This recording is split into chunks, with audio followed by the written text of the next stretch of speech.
The black SUV pulled up to the curb in front of the Three Trails Hotel on Linwood Boulevard and honked once.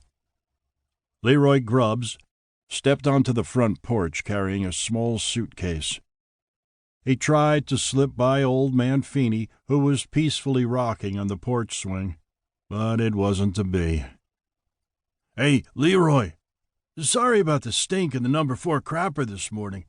Too many tamales off Jim's cart last night. Should have known better." Leroy grimaced as he recalled the stench in the number 4 toilet. 20 sleeping rooms shared 4 hall baths, and it was just his luck that the other 3 were occupied, and he had to follow old man Feeney, famous at the Three Trails for his aromatic deposits. "No problem, I survived." Feeney pressed on. "Mighty fancy ride out there. You headed someplace special?" Indeed he was. But Leroy wasn't about to share the information with Feeney, whose mouth was as notorious around the hotel as his rear end. "No, just a ride to a temp job. Nothing special." That seemed to satisfy Feeney.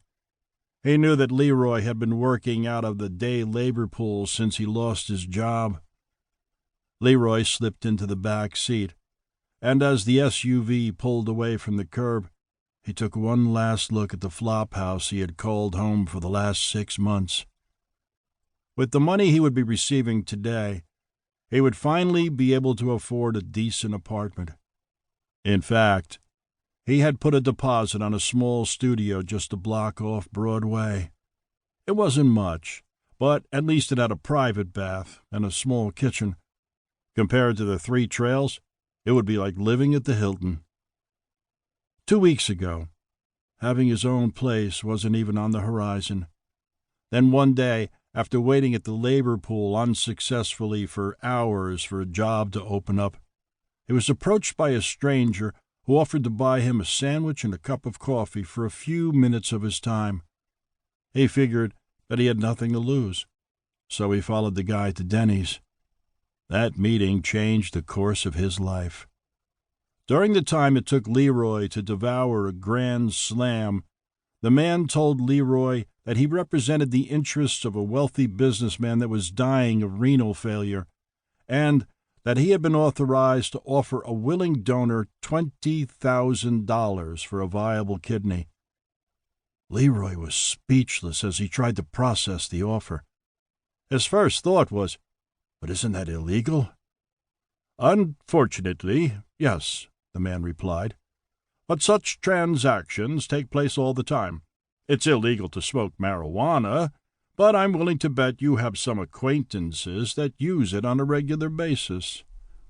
Leroy had to admit that he did.